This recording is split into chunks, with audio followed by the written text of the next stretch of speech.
বর্তমানে ভারতবর্ষ দ্রুত গতিতে সামনের দিকে এগিয়ে যাচ্ছে। বিশ্বের অনেক দেশের তুলনায় ভারত এগিয়ে গেছে।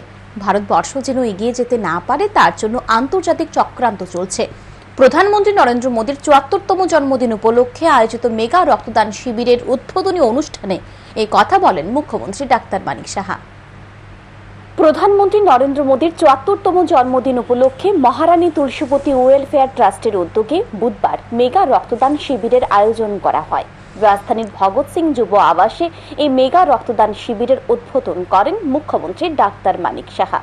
রক্তদান শিবিরের উদ্বোধনী অনুষ্ঠানে বক্তব্য রাখতে গিয়ে মুখ্যমন্ত্রী ডাক্তার মানিক সাহা বলেন, পূর্বতন সরকার মহারাজা বীর বিক্রম কিশোর মাণিক্যকে কোন ঠাসা করে রেখেছিল।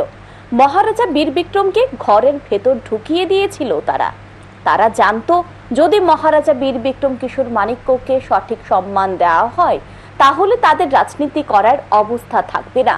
কিন্তু বিজেপির নেতৃত্বাধীন সরকার ত্রিপুরায় প্রতিষ্ঠিত হওয়ার পর মহারাজা বীর বিক্রম কিশোর মাণিক্যের উদ্যোগে প্রতিষ্ঠিত সিঙ্গারবিল বিমানবন্দরের নাম পরিবর্তন করে মহারাজা বীর বিক্রম বিমানবন্দর হিসেবে নামকরণ করা হয়েছে।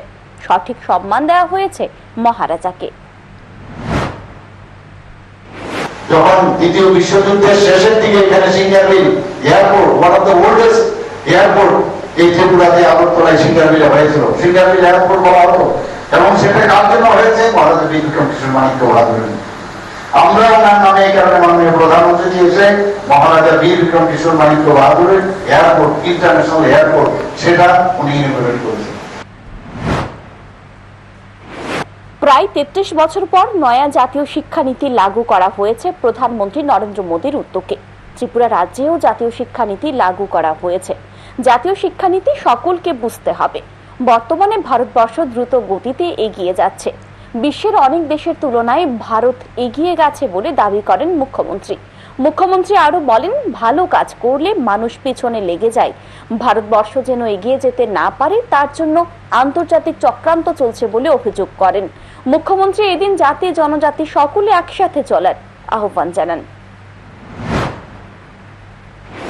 মানে সারা পৃথিবীর অন্যান্য কান্ট্রির থেকে অনেক আগে চলে যাচ্ছে। এখন ভাবা যায় না এখন ভারতবর্ষের। সেই কারণে মানে বলে না নাইভার সেলফি, যখন ভালো কাজ করবেন দেখবেন মানুষ পেছনে লেগে যাবে।